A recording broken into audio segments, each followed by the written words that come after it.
Hello everybody, here is the latest and greatest TYAN 1U 12 x 3.5 inch home server. Or maybe not. This is Stef from Samayas and welcome to my channel. For this monster of a server, I'm back in my lab/corridor because it fits better rather than on my desk. So I'm going to talk to you guys about this TYAN server. The TYAN GT86C-B5630 1U server. A hell of a long name. Well, of course, I'm not the first reviewing this server. I got a hint about this server when following Jeff from Craft Computing, somewhere in last summer. So I'm going to explore the good and the bad about this server in my personal experience. This video is sponsored by me, myself and I. For those only interested in the details about this TYAN server, you can skip this chapter. But first, let's bring a little bit of context. So I have a Synology DS1821 Plus at home and a Synology DS920 at the office, with an extension Synology DX517. They are set up to sync between both locations, or rather, they were set up to sync between both locations. Over the years, I had my ups and downs with Synology. Somewhere at the end of 2021, the previous Synology DS1815 Plus crashed because of hardware failure. And it happens, of course. The whole system was in RAID 5, so no problem, right? Well, wrong. Next to the 8 drives I had in the system, I also installed at that time an extension card with 2 M.2 SSD drives for read and write cache. Somehow, that card didn't work anymore on the newly bought DS1821 Plus. Just transferring the 8 drives in RAID wasn't sufficient to import or access the RAID 5 partition. In the end, I ended up losing a whole partition and all the data on it. Synology support was quite helpful, yet they weren't able to fix the issue. Well, I didn't lose everything, since at least I had a backup system with most important data backed, but that still didn't make me happy at that time. Who's to say that in X years, when this system crashes again, which also has read and write cache on board this time, but the new system might have tweaks and things again and might be incompatible. I've also had some issues with the Active Directory sync not correctly connecting to my ID. I've also had some issues as well with Active Directory sync not correctly working on my Active Directory. And well, here again, support was helpful, but couldn't fix the issue. Also, if you start pushing a Synology system to the max, with loads of containers and VMs, you really start to feel it, performance-wise. But then again, it's a pretty good all-in-one system for most average persons, who only need some good NAS functionalities. And it's small, and it's silent. Silent. The surveillance station is awesome, even though it comes at an extra cost. Something that created a lot of buzz last year, well, was a joke about buying non-Synology drives and showing warning when using them. Now, as of 2025, the latest range of Synology will not accept non-Synology drives anymore, and not just for enterprise hardware, for the entire gamma. I personally don't see why a vendor can dictate what drives I use in my system. I guess they're trying to use the Broadcom way of things, except they're not as established as Broadcom in the enterprise markets, and there's enough alternatives. So in the end, with all those little things together, something started brewing. I had a little idea, and it was time for me to do something else and something different. Hence, the TYAN. Years before, I've already played around with the predecessor of TrueNAS, but at that time it wasn't at all convincing. But then we're talking about 2010-2015 period. So forward till today, and loads of things have changed. Over the years, I've had my doses of 1U servers, and I know they might sometimes be a pain in the butt, noise-wise. But hey, the latest experience I had with the Dell R630 was okay. Even though at booting it sounded like a Cessna, afterwards the fan speed slowed down and the noise level was manageable. So I started to look for a TYAN server when I was on vacation. It was cheap and it wasn't. The server itself cost around 200 euros, but I could only find them in the US. No European resellers whatsoever. So in the end, with shipping and import taxes, I ended up paying double, roughly 400 euros. For that price, I got a server with a Xeon 4114 processor, not as powerful as the E5-2680V4 in my Dell R630, and also only 10 cores, but only consuming 85 watt in power usage. And this server is going to run 24/7, so less is better. I ordered it in the beginning of August of last year, and it took almost a month before it made its way over the ocean all the way to me. When receiving the server, there were some bumps here and there, but it's okay, it's not new server. I also got myself 12 new 20 terabyte SATA drives for this system. That brings it to a total of 240 terabytes. Well, not yet Linus Tech Tips petabyte server, but it's a start. If you're in tech, like me, then 1000 bytes is not exactly 1024 bytes. And technically, everything works with a multitude of 1024, since it's a binary system. Why is it that whenever we're talking about memory, 32 gigabytes is really 32 GIBs? But every time we talk about hard drive size, suddenly sellers use a multitude of thousands. And when you put your newly bought drive in your system, well, your 20 terabyte drive is only 18.19 TIB. Okay, I know there's a game between TB and TIB, and TB is 10 based while TIB is binary based. But in the end, every time, I still feel like being ripped off. So back to the TYAN. When receiving the TYAN server, you can see it's a monster of a server. It's very deep. The Dell R ranges in general have a length of 75 centimeters long. This TYAN server, however, has a whopping length of 86 centimeters. But then again, there's 12 drives in here and a motherboard. 3 times 4. I installed the drives in those nice little integrated caddies. You screw them in from the bottom. There are also some gummies around the screws for not losing them. In general, classic caddies are screwed in from the side. My system only has one power supply, which is non-removable. There's also a version of this server where you have 2 removable power supplies, and it takes more space inside. The advantage of this version with one power supply is that it's fixed, and there's some space at the back to add some extra drive, aka a boot drive, through a SATA connector. This server only has 2 USB ports on the back, and no internal USB ports, but it does have an IPMI port. I prefer to have my boot/system drives inside rather than outside my system. Well, the SATA connector fixes that. Contrary to Jeff from Craft Computing, I chose the route to have an internal drive rather than a PCIe extension card with bifurcation. I bought the StarTech M.2 to SATA adapter with a dual M.2 that can either be in RAID 0 or RAID 1, or striping or spanning. I configured it as a RAID 1, which was completely transparent for the system.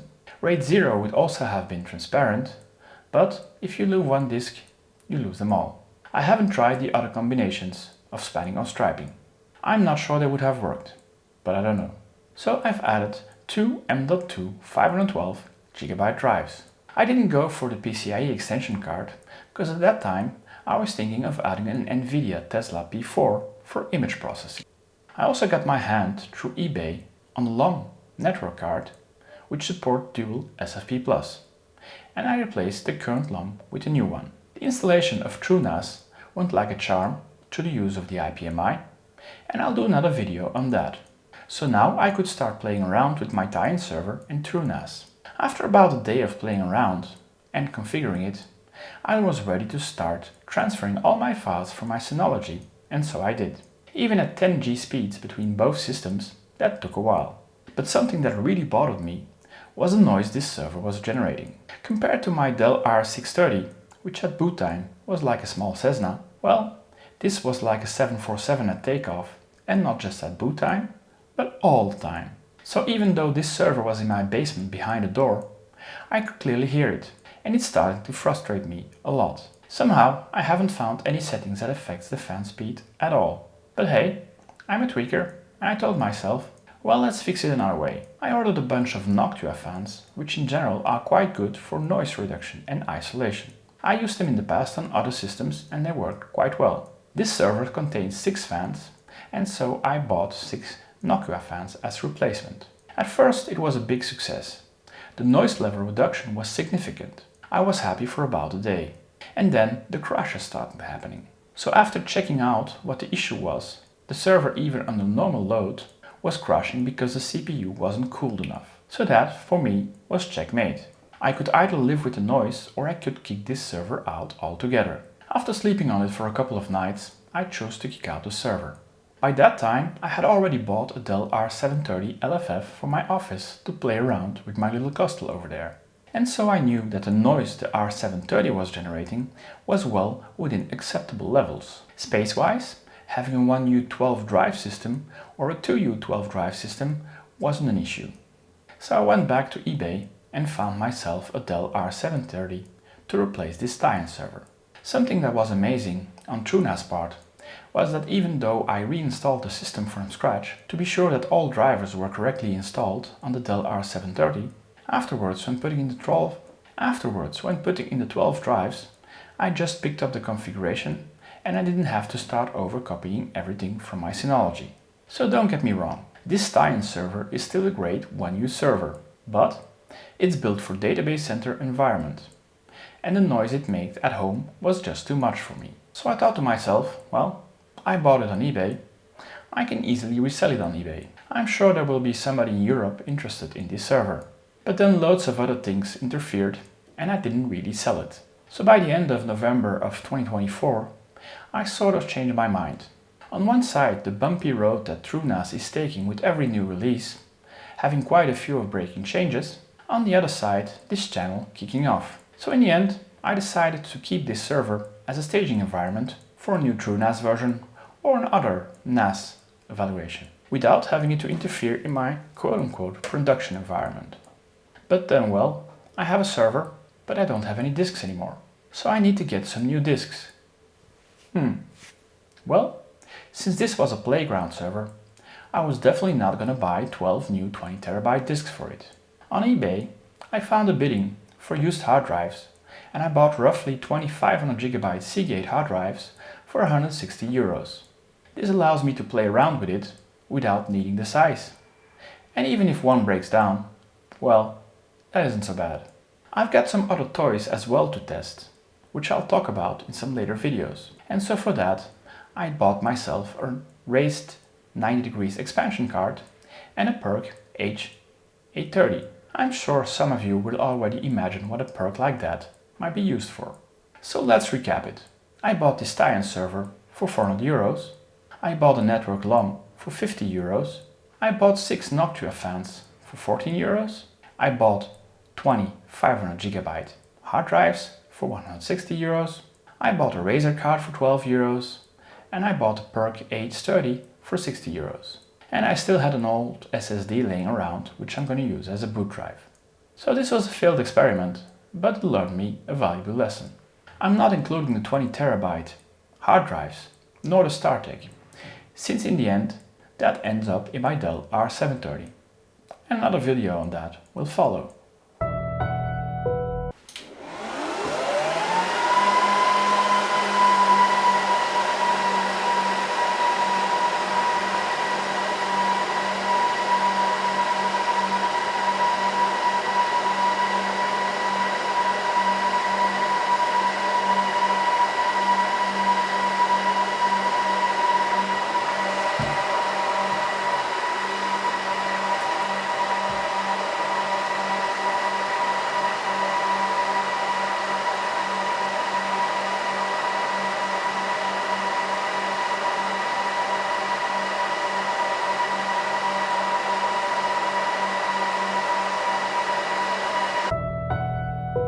As you can see, the front is very slick. A big ventilation shaft and then 2 screws, left and right, to screw it in a rack. Unfortunately, I have the same issue as Jeff and I didn't find any rails. Then you have a power button, a UID button to identify the server, front and back, and a reset button. And then we have a number of LEDs, power LED, UID LED, disk activity LED. And if we want to open up the server, we have 1 screw, which is fixed, and a second one, which just comes off. If we look at the back, we have the fan, we have normal power jack, we have a VGA, we have a serial output, we have the IPMI network interface, we have two USB 3 ports, we have the double LUM, and we have the PERC. So this is the internal of the TYAN server.